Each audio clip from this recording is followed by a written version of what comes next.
Hi అండి. Welcome to story book audio. ఈ కథ మీకు నచ్చినట్లయితే లైక్ చేయండి, షేర్ చేయండి, సబ్స్క్రైబ్ చేయండి.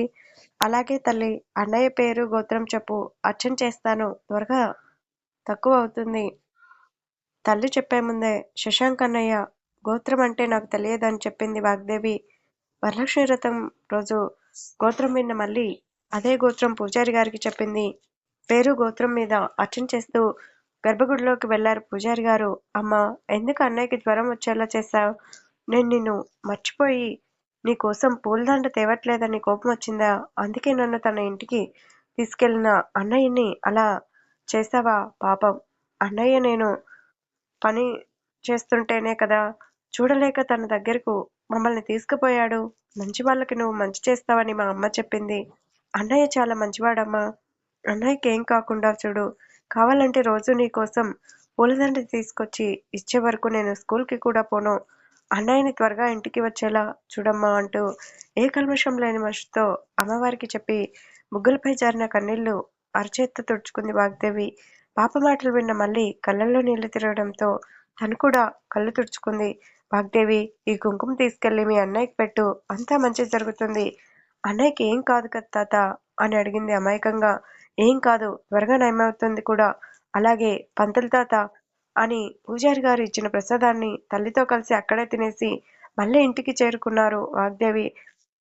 బాబా అంటూ ఇంట్లోకి వచ్చిన వాగ్దేవి పిలుపుకి ఈ లోకంలోకి వచ్చిన క్రాంతి తనెక్కడుందో గ్రహించి, సారీ భరత్, అనుకోకుండా మీ భుజంపై తలపెట్టాను అంది ఇబ్బందిగా. ఇట్స్ ఓకే, మీ బాధని అర్థం చేసుకున్నాను కాబట్టే ఏం మాట్లాడలేదు అని చెప్పి దగ్గరికి వచ్చిన వాగ్దేవి వైపు చూశాడు. ఏంటి దేవి? మరేమో నేను గుడికి వెళ్ళాను. పంతులు తాత నాకు ఈ కుంకుమిచ్చి అన్నయ్యకి పెడితే తొందరగా జ్వరం తగ్గుతుందని చెప్పారు. నన్ను అన్నయ్య దగ్గరికి తీసుకెళ్తావా? బొట్టు పెట్టి వచ్చేద్దాం అని అడిగింది బ్రతిమలాడుతూ. వాగ్దేవి కల్మషం లేని మనసు చూసి భరత్, క్రాంతి చలించిపోయారు. నువ్వు చిన్న పిల్లవి కదా, హాస్పిటల్కి వద్దు దేవి, నేను వెళ్ళి శశాంక్కి కుంకుమ పెడతానన్నాడు భరత్. ఎక్కడ శశాంక్ని చూసి ఏడుస్తుందేమో అని. ఊహు, నేను అన్నయ్యకి బొట్టు పెడతాను. తీసుకెళ్ళి బావా, నాకు అన్నయ్యని చూడాలనుంది అంది ఏడుపు గొంతుతో. తీసుకెళ్ళండి భరత్, తనకి చూడాలని ఉన్నట్టుంది. నిన్నటి నుండి బెంగ పెట్టుకుందంట. అన్నయ్య మీద బెంగతో జ్వరం తెచ్చుకునేలా ఉంది. నేను ఇక్కడ ఉండి పెద్దమ్మ వాళ్ళని చూసుకుంటాను. అలాగే ఏమైనా అవసరం అనుకుంటే కాల్ చేయండి అని తనకి నెంబర్ ఇచ్చి వాగ్దేవిని తీసుకొని వెళ్ళాడు భరత్. హాస్పిటల్కి వచ్చిన శ్రవణ్ అభిజ్ఞలని చూసి, అభి, మళ్ళీ ఎందుకు వచ్చావురా? కొద్దిసేపు రెస్ట్ తీసుకోవచ్చు కదా అని అడిగారు ప్రదేవ గారు. నాకు శశికి దూరంగా ఉండాలని లేదు నాన్న, అందుకే వచ్చాను. శ్రవణ్, నువ్వేంటిక్కడ అని అడిగాడు గిరిధర్ గారు ఆశ్చర్యంగా. మమ్ ఫోన్ చేసింది అంకల్. శశికి ఇలా జరిగిందని తెలియగానే వెంటనే వచ్చేసాను. అసలు యాక్సిడెంట్ ఎలా జరిగింది? అభిజ్ఞ చెప్పిన విషయమే చెప్పారు ఆయన బాధగా. గ్లాస్ నుండి లోపలికి చూసిన శ్రవణ్కి ఫ్రెండ్ని అలా చూసేసరికి కన్నీళ్ళు ఆగలేదు. శశాంక్ని ఎప్పుడూ అలా చూడలేదు అతను. సైకిల్ రేసింగ్లో కూడా చిన్న చిన్న గాయాలు అయితే హాస్పిటల్కి తీసుకెళ్లేవాడు శ్రవణ్. కానీ ఎప్పుడూ పెద్ద దెబ్బలు తగిలించుకోలేదు.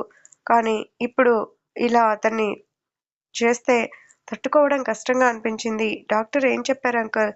రేపటి వరకు టైం ఇచ్చారు శ్రవణ్. దేవుడి దయ వల్ల స్పృహ వస్తే అంతే చాలు మనకి.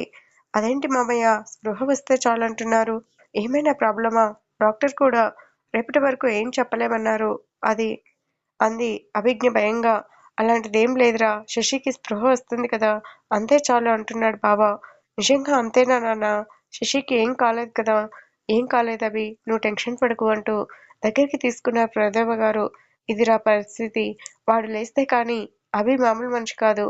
నిన్నటి నుండి ఆమనికి అయినా ఏదైనా తాగించగలిగాం కానీ అభి మంచినీళ్ళు కూడా ముట్టలేదు. ఇంటికి వెళ్ళింది కానీ ఏమైనా తినదో లేదో కూడా తెలియదు. తినింది అంకల్, తన బ్రదర్ తినిపించాడని చెప్పాడు. అలాగే ఆంటీకి అభి మదర్ తినిపించారంట.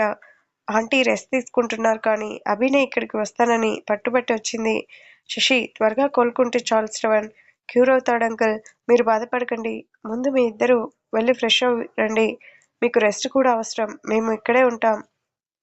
మాకే కాదు, జర్నీ చేసినందుకు నీకు, నిన్నటి నుండి తినకుండా ఏడ్చిన అభికి కూడా రెస్ట్ అవసరమే శ్రవణ్ అని చెప్పారు గిరిధర్ గారు. తన్ని ఇక్కడే ఉండనివ్వండి అంకల్. తన ఏడుపు వాడి మనసుకి తాకైనా త్వరగా లేస్తాడేమో అన్నాడు శ్రవణ్ పూడకపోయిన గొంతుతో. అలాగని అభి ఏడుస్తూ ఉండమని చెప్పలేం కదా శ్రవణ్తో అని. ప్రభు రూమ్లో ప్రభు రూమ్ తీసుకున్నాం కదా, అభిని తీసుకెళ్ళని చెప్పడంతో ప్రభుదేవ గారు పక్కనున్న రూమ్లోకి తీసుకెళ్లారు. తన్ని బెడ్ పడుకోబెట్టి, నా మాట విని కొద్దిసేపు విశ్రాంతి తీసుకోరా. నువ్విలా ఉంటే శశి లేచాక నా వైఫ్ని ఇలాగైనా చూసుకునేదని మమ్మల్ని తిడతాడు. మమ్మల్ని తిట్టడం నీకిష్టమేనా చెప్పు అన్నారాయన జోకొడుతూ. లేదన్నట్టు తలూపింది. కదా మరి కాసేపు పడుకో అని తన్ని పడుకోబెట్టి నిద్రలోకి జారాక కారిడార్లోకి వచ్చారు ప్రభుదేవ గారు. బావా, నేను ఒకసారి ఇంటికి వరకు వెళ్ళేసొస్తాను. అలాగే ఏమన్నా కూడా ఫోన్ చేసింది. అభి నిద్రపోతుంది చూస్తూ ఉండండి శ్రవణ్. నేను కూడా వచ్చేస్తాను. సరే ప్రభు, నువ్వెళ్ళు అని గిద్దర్ గారు చెప్పడంతో అక్కడి నుండి వెళ్లారు ప్రభుదేవ గారు. అదే సమయంలో భరత్ వాగ్దేవిని తీసుకునొచ్చాడు. మీరేంటి ఇక్కడ? దేవి, శశాంక్ని చూస్తాను, తనకి బొట్టు పెడతాను అనింది మామయ్య. అందుకే తీసుకొచ్చాను. అవును పెద్దయ్య, నేను గుడికి వెళ్ళి అమ్మవారికి మొక్కుకున్నాను. అన్నయ్యకి ఆ తొందరగా నయం చేయమని ఈ బొట్టు పెట్టాక అమ్మగారు అన్నయ్యకి నయం చేస్తుంది చూడండి. తన మాటలకు గిద్దర్ గారు తల నిమిరితే నుదుటిపై ముద్దు పెట్టిన శ్రవణ్. బాలవాక్కు బ్రహ్మవాక్కు అంటారు కదా, అలాగే నీ వాక్కు ఫలించాలి దేవి. నువ్వే వెళ్ళి బొట్టు పెట్టు. భరత్, దేవిని లోపలికి తీసుకెళ్ళు. నేను డాక్టర్ పర్మిషన్ తీసుకున్నాను. వెళ్ళొచ్చు కానీ ఎక్కువసేపు ఉండకూడదన్నారు. ముఖ్యంగా చిన్నపిల్లలు. అలాగే మామయ్య అని భరత్ పాపని లోపలికి తీసుకెళ్లాడు.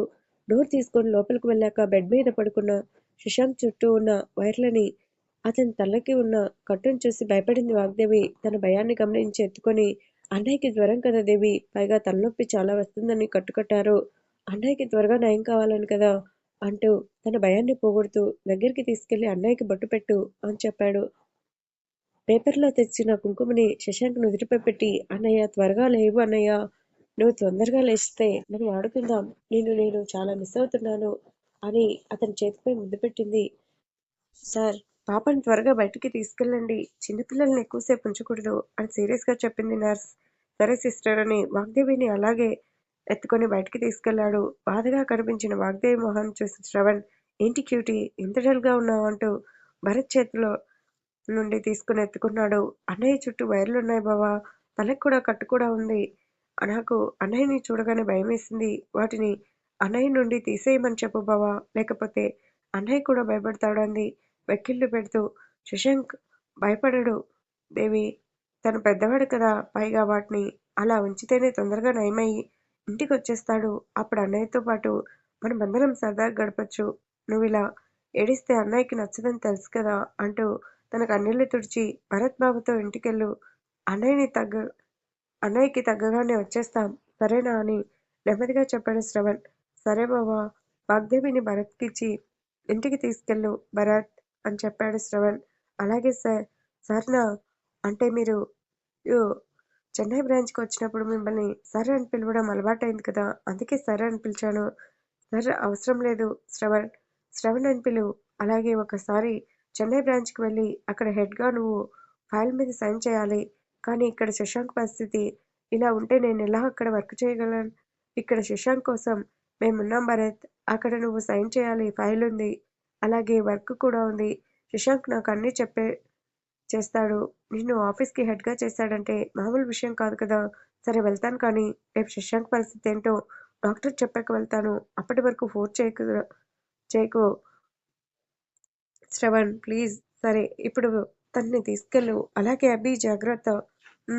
I will take care of her. Bharat వాగ్దేవితో అక్కడి నుండి వెళ్ళిపోవడంతో అభి దగ్గరికి వెళ్ళాడు శ్రవణ్. తన ఇంటికి వెళ్ళిన ప్రభుదేవ గారు ఫ్రెష్ అయి అక్కడి నుండి శశాంక్ మనసుకి వెళ్ళి అక్కడ యమున గారికి బట్టల బ్యాగ్ ఇచ్చి ఆవిడ భోజనం చేయమని బ్రతిమలాడడంతో కొంచెం తిని ఇద్దరి కోసం బట్టలు అలాగే క్యారేజ్ తీసుకుని హాస్పిటల్కి వెళ్లారు.